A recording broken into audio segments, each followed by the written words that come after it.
तेनालीरामा की कहानियां। सुनहरा पौधा। तेनालीराम हर बार अपने दिमाग का इस्तेमाल करके ऐसा कुछ करते थे कि विजयनगर के महाराज कृष्णदेव दंग रह जाते थे। इस बार उन्होंने एक तरकीब से राजा को अपने फैसले पर दोबारा विचार करने को मजबूर कर दिया। हुआ यूं कि एक बार राजा कृष्णदेव किसी काम के चलते कश्मीर चले गए। वहां उन्हें एक सुनहरे रंग का खिलने वाला फूल दिखा। वो फूल महाराज को इतना पसंद आया कि वो अपने राज्य विजयनगर लौटते समय उसका एक पौधा अपने साथ लेकर आ गए। महल पहुंचते ही उन्होंने माली को बुलाया। माली के आते ही महाराज ने उनसे कहा, देखो, इस पौधे को हमारे बगीचे में ऐसी जगह लगाना कि मैं इसे अपने कमरे से रोज देख सकूं। इसमें सुनहरे रंग के फूल खिलेंगे जो मुझे काफी पसंद है। इस पौधे का काफी ख्याल रखना।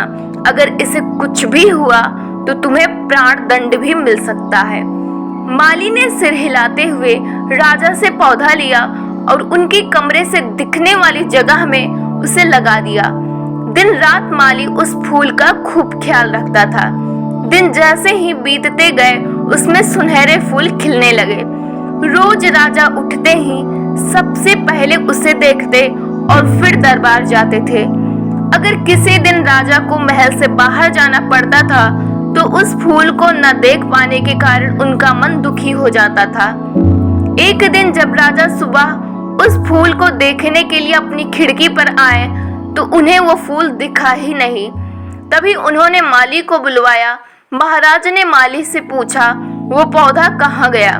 मुझे उसके फूल क्यों नहीं दिख रहे हैं? जवाब में माली ने कहा, साहब, उसे कल शाम को मेरी बकरी खा गई। इस बात को सुनते ही उनका गुस्सा सातवें आसमान पर पहुंच गया।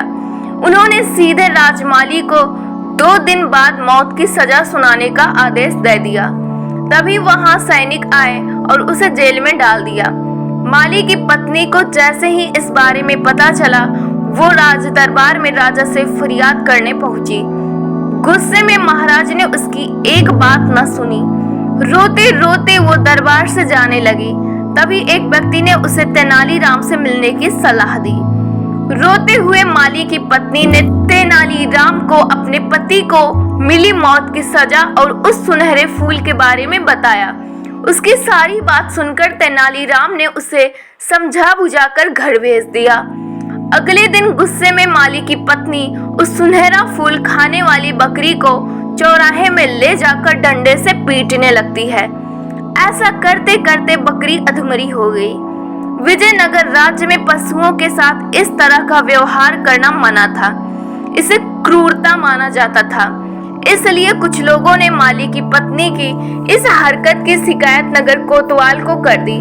सारा मामला जानने के बाद नगर कोतवाल के सिपाहियों को पता चला कि यह सब माली को मिले दंड की वजह से वो गुस्से में कर रही है। यह जानते ही सिपाही इस मामले को दरबार में लेकर गए। महाराज कृष्णराज ने पूछा कि तुम एक जानवर के साथ इतना बुरा व्यवहार कैसे कर सकती हो? ऐसी बकरी जिसके कारण मेरा पूरा घर उजड़ने वाला है, मैं विधवा होने वाली हूँ और मेरे बच्चे अनाथ होने वाले हैं, उस बकरी के साथ कैसा व्यवहार करूँ महाराज? माली की पत्नी ने जवाब दिया। राजा कृष्णराज ने कहा, तुम्हारी बात का मतलब मैं समझ नहीं पाया। ये बेजुबान जानवर तुम्हारा घर कैसे उजाड़ सकता है? उसने बताया, साहब, ये वही बकरी है जिसने आपके सुनहरे पौधों को खा लिया था। इसकी वजह से आपने मेरे पति को मौत की सजा सुना दी है। गलती तो इस बकरी की थी, लेकिन सजा मेरे पति को मिल रही है। सजा असल में इस बकरी को मिलनी चाहिए, इसलिए मैं इसे डंडे से पीट रही थी। अब महाराज को यह बात समझ आ गई कि गलती माली की नहीं बल्कि बकरी की थी। यह समझते ही उन्होंने माली की पत्नी से पूछा कि तुम्हारे पास इतनी बुद्धि कैसे आई कि इस तरह से मेरी गलती के बारे में समझा सको? उसने कहा कि महाराज, मुझे रोने के अलावा कुछ भी नहीं सूझ रहा था। यह सब मुझे पंडित तेनालीराम जी ने समझाया है। एक बार फिर राजा कृष्णराय को तेनालीराम पर गर्व महसूस हुआ और उन्होंने कहा कि तेनालीराम, तुमने मुझे एक बार फिर बड़ी गलती करने से रोक दिया। यह कहते ही महाराज ने माली का मृत्युदंड का फैसला वापस लेते हुए उसे जेल से रिहा करने का आदेश दिया। साथ ही तेनालीराम को उनकी बुद्धि के लिए